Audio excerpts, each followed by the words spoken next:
നാം ജീവിക്കുന്നത് 2024-ലാണെങ്കിലും ഇപ്പോഴും 2017-ൽ ജീവിക്കുന്ന ഒരു കൂട്ടരുണ്ട്. എത്യോപ്യക്കാരുടെ കാര്യമാണ് പറയുന്നത്. നമ്മളെക്കാൾ 8 വർഷം പിറകിലാണ് എത്യോപ്യക്കാർ ജീവിക്കുന്നത്. സ്വന്തം കലണ്ടർ സമ്പ്രദായമുള്ള ലോകത്തിലെ ചുരുക്കം രാജ്യങ്ങളിലൊന്നാണ് എത്യോപ്യ. വ്യത്യസ്തമായ ദിവസങ്ങളിലാണ് പ്രധാനപ്പെട്ട അവധി ദിനങ്ങൾ ആഘോഷിക്കുന്നത്. എത്യോപ്യയുടെ പുതുവർഷം സെപ്റ്റംബർ 11-നാണ്. അതായത് നമ്മുടെ ന്യൂ ഇയർ ജനുവരി 1-നാണെങ്കിൽ എത്യോപ്യക്കാർ ആഘോഷിക്കുന്നത് സെപ്റ്റംബർ 11-ന്. 1582-ൽ ഗ്രിഗറി 13-ാമൻ മാർപ്പാപ്പയാണ് ഗ്രിഗോറിയൻ കലണ്ടർ നിർമ്മിച്ചത്. കത്തോലിക്ക സഭയുടെ കീഴിലുള്ള പല രാജ്യങ്ങളും ഗ്രിഗോറിയൻ കലണ്ടർ അംഗീകരിച്ചു വന്നു. ഗ്രിഗോറിയൻ കലണ്ടറിനേക്കാൾ 8 വർഷം പിന്നിലാണ് എത്യോപ്യൻ കലണ്ടർ ഉള്ളത്. യേശുക്രിസ്തുവിന്റെ ജനനവർഷത്തെക്കുറിച്ച് വ്യത്യസ്ത കണക്കുകളാണുള്ളത്. ഇതുതന്നെയാണ് വ്യത്യസ്തമായ കലണ്ടറിന് കാരണവും.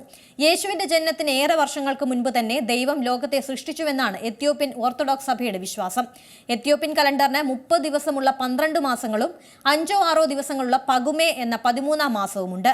ഗ്രീക്ക് പദമായ എപ്പഗോമെൻ എന്ന വാക്കിൽ നിന്നാണ് പഗുമേ എന്ന വാക്ക് വന്നത്. ഒരു വർഷം കണക്കാക്കുമ്പോൾ മറന്നുപോയ ദിവസങ്ങൾ എന്നാണ് വാക്കിന്റെ അർത്ഥം. ഈ മാസത്തിന് ഒരു അധിക വർഷത്തിൽ 5-6 ദിവസം ഉണ്ടാവും.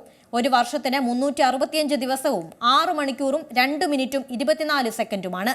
സൗരയുദ്ധത്തിന്റെ ഋതുക്കളുമായി ബന്ധപ്പെട്ടിരിക്കുന്നതിനാൽ 6000 വർഷമായി എത്യോപ്യൻ കലണ്ടർ മുന്നോട്ട് പോകുന്നുണ്ട്. വർഷങ്ങളെ 4 വർഷത്തെ ചക്രങ്ങളായാണ് തിരിച്ചിരിക്കുന്നത്. ഗ്രിഗോറിയൻ കലണ്ടറിൽ സെപ്റ്റംബർ 11-ന് വരുന്ന മാസ്കരം 1-നാണ് എത്യോപ്യൻ വർഷം ആരംഭിക്കുന്നത്.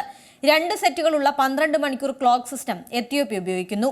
ഒന്ന് രാവിലെ മുതൽ വൈകിട്ട് വരെയും മറ്റൊന്ന് സന്ധ്യാസമയം മുതൽ രാവിലെ വരെയും.